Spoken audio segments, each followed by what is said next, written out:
Friends, नमस्ते। कैसे हो आप सभी।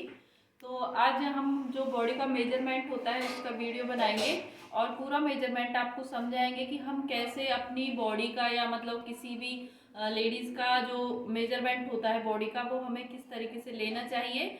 और आपको साथ के साथ जिसका भी आप मेजरमेंट ले रहे हो आपको वो साथ के साथ लिखना है। और मैं सिर्फ आपको बताऊंगी सलवार से लेके कुर्ती का और उसमें ब्रेस्ट का कमर का पूरा मतलब जो भी डिटेल होती है वो सारी कुछ मैं इसमें दूंगी। वीडियो में अंत तक बने रहिएगा। सबसे पहले हमें कुर्ती की लंबाई का नाप लेना होता है। तो इंच टेप को आप फ्रेंड्स इंच टेप को यहाँ से रखना है आपको, जहाँ पे शोल्डर होता है वहां से रख के आपको और ऐसे लंबाई का नाप लेना है। यहाँ से देखिए जितनी भी आप कुर्ती की लंबाई, जैसे इसकी 37 इंच आ रही है और उसमें आपको मार्जिन जरूर लेना है। जैसे मान लो आपको 40 की बनानी है तो आपको 42 लेना है। अगर आपको लॉन्ग में बनानी है जितनी, जैसे 45 की बनानी है तो उसमें भी आपको 2 इंच मार्जिन लेना है। तो ये हमारी जो पटियाला सलवार के साथ पहनी जाती है तो वो 37 है इसका नाप। ठीक है, ये लंबाई का हो गया। अब उसके बाद हम लेते हैं शोल्डर का। तो शोल्डर के लिए हम ऐसे बैक कर लेंगे और देखिए यहाँ से नापेंगे शोल्डर को। जैसे जितना भी आपका शोल्डर आता है, जैसे इनका शोल्डर 16 इंच आ रहा है ये देखिए। तो जब भी हम शोल्डर का नाप लेते हैं तो 16 का हाफ लेते हैं। यानी कि आपका 16 का हाफ जितना भी आता है उस हिसाब से आपको, जैसे किसी का 12 भी आता है, जैसे वो साइज़ के ऊपर डिपेंड करता है, किसी का 15 भी आता है, किसी का 14 भी आता है। तो इनका 16 पे आ रहा है तो उसका हाफ लेना है। ठीक है, अब उसके बाद हम यहाँ से ब्रेस्ट का लेंगे। तो ब्रेस्ट का नाप लेने के लिए आपको कभी भी इंच टेप को यहाँ नहीं रखना है, इंच टेप को हमेशा ऐसे बीच में रखना है। जैसे कि इनकी जो ब्रेस्ट साइज है वो यहाँ पे आ रही है 34.5 इंच पे, ये देखिए 34.5 इंच पे आ रही है। तो उसमें आपको लूजिंग के लिए हमेशा आधा इंच एक्स्ट्रा बढ़ाना है। जैसे आपका ये तो देखिए इतना, हमेशा जब भी कोई किसी का भी नाप ले रहे हो तो आपको ऐसे उंगली डाल के देखना है, बिल्कुल कभी भी ऐसे कस के नाप नहीं लेना है, चाहे किसी का भी ले रहे हो।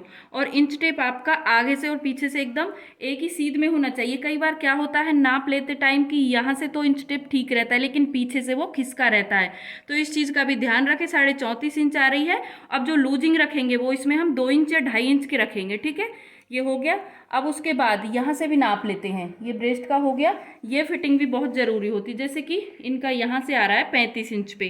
ठीक है, तो इसमें भी हम जब हम ऊपर से सीधी फिटिंग, तो देखिए जैसे यहाँ पे 35 इंच पे आ रहा है तो उसमें, तो देखिए फ्रेंड्स यहाँ से कमर का लिया जाता है। जैसे कमर यहाँ पे आ रही है 30 इंच। ठीक है, 30 इंच कमर आ रही है और फिर भी एक फिंगर ऐसे डाल के देखेंगे तो फिंगर अंदर आ जानी चाहिए। कभी भी ऐसे कस के नहीं लेना है कि फिंगर भी अंदर ना जाए। तब जब भी आप किसी का भी नाप लें, फिंगर को ऐसे डाल के देखें, फिंगर अंदर जा रही है तो परफेक्ट नाप है। और जो लूजिंग के लिए लिया जाता है वो इसमें हमेशा इंक्लूड होता है। मतलब कि जैसे हम कभी भी कटिंग करते हैं तो जो हमारा मार्जिन होता है वो उसी में इंक्लूड होता है। ठीक है, तो मार्जिन समेत हमें जैसे 30 पे आ रही है तो हम 32 इंच पे कटिंग करेंगे, मतलब 32 का हाफ लेंगे। ठीक है, अब यहाँ से हम ये देखिए, जैसे देखिए यहाँ से इंच टेप को रखेंगे। अब जैसे जितनी भी आप स्लिट, जैसे यहाँ पे जो स्लिट तैयार है हमारी वो 13 इंच पे तैयार है। ठीक है, जो जहाँ पे भी आपकी स्लिट होती है, जैसे किसी की 14 पे होती है, किसी की 15 पे होती है, वहीं से हिप का नाप लिया जाता है। ये चीज़ ध्यान रखें। ऐसा नहीं कि आपने कहीं से भी हिप का, तो जैसे यहाँ पे 13 इंच पे आ रही है इनकी और मैं भी लगभग 13 ही लेती हूँ अपने हाइट के हिसाब से। तो यहाँ से जहाँ पे भी 13 आया है तो 13 का हिसाब यहाँ पे कि जहाँ पे स्लिट हमारी ओपन है। तो इनकी जो कमर साइज है वो देखिए यहाँ पे है 36। तो फिर से हम फिंगर को ऐसे डाल के देखेंगे तो फिंगर अंदर जा रही है। तो जैसे 36 आ रही है तो उसमें लूजिंग के लिए हम एक्स्ट्रा कटिंग करते टाइम लेंगे, जो हम इसी में इंक्लूड कर लेते हैं। ठीक है, तो आपको सेम ऐसे ही करना है। फिंगर डाल के देखनी है, जितना भी आता है उसका आधा लेना है। हिप का आधा होता है, जैसे इनकी 36 आ रही है। ठीक है, 36 का हम आधा करते हैं तो वो हमारा 9 इंच आता है और 9 इंच में 2 इंच ज़्यादा तो 11 इंच। ठीक है, जो हमारा मार्जिन होता है। अब उसके बाद हम यहाँ से लेते हैं गले का। हम यहीं से जहाँ से हमने अपना शोल्डर नापा था वहीं से, जैसे गले को हमेशा ऐसे नापते हैं। जैसे यहाँ पे गले का जो साइज है वो 5.5 इंच है। तो आप जितना भी डीप रखना चाहते हैं, 7 पे 7.5 पे, उस हिसाब से आप रख सकते हैं डीपनेस गले की। और जो हमारा बैक नेक होता है वो भी एक बार देख लेते हैं। जैसे वो यहाँ पे हमारा आ रहा है वो भी 5.5 पे ही आ रहा है। ठीक है, तो 5.5 पे आ रहा है। डीपनेस गले की आप कितनी भी बढ़ा सकते हो, 9 10 जितना भी आप बढ़ाना चाहते हो। ठीक है, अब इसमें हम बाजू का ले लेते हैं। बाजू जितनी भी लॉन्ग में पूरी जितनी भी फुल में आपको रखनी है वो उस हिसाब से रख लीजिए। और बस यहाँ से जो बाजू की मोटाई होती है ये नापनी होती है। जैसे इनकी 12 पे आ रही है तो 12 का हाफ होता है 6 इंच जब हम सिलाई लगाते हैं, फिटिंग करते हैं। और उसमें हमारा जो मार्जिन होता है वो हम 2 इंच लेते हैं, ठीक है। और एक बार यहाँ से भी हम नापेंगे जो हमारा आर्म होल वाला साइड होता है। वैसे इसे हम सिलाई में अच्छे से आपको समझा देंगे, फिर भी आपको हम एक बार बता ही देते हैं। जैसे इनका 17.5 इंच पे आ रहा है, ये देखिए बिल्कुल हमने अच्छे से नापा है, बिल्कुल भी लूज नहीं नापना है इसको।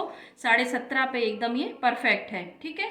तो अब हम सलवार का लेंगे। आप जिस भी कस्टमर की सलवार बना रहे हो उनको बोलें कि इंच टेप जहाँ पे भी अपनी वो सलवार बांधते हैं वहाँ पे इंच टेप को पकड़े और फिर आपको ऐसे रखना है और जो अंगूठा होता है उससे नीचे नापना है। जैसे इनकी जो सलवार का नाप है वो यहाँ पे 39 इंच आ रहा है, जहाँ पे मतलब बांधते हैं उससे ऊपर लेके।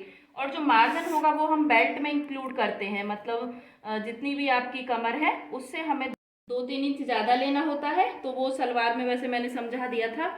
और जो बाकी प्लेट वगैरह होती हैं उनका भी मैंने बता दिया है। देखिए यहाँ पे मोहरी का आता है, मोहरी कितने इंच की रखनी है। जैसे यहाँ पे मोहरी तैयार 13 इंच पे है, ठीक है।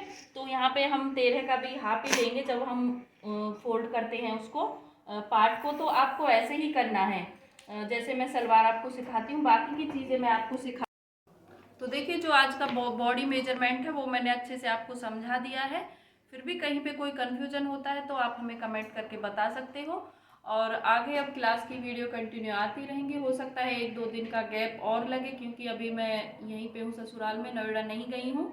तो वहाँ पे जो सामान है वो वहीं पे है, बट मैं फिर भी कोशिश करूँगी कि मैं क्लास की वीडियो कंटिन्यू रखूँ। धन्यवाद आप सभी।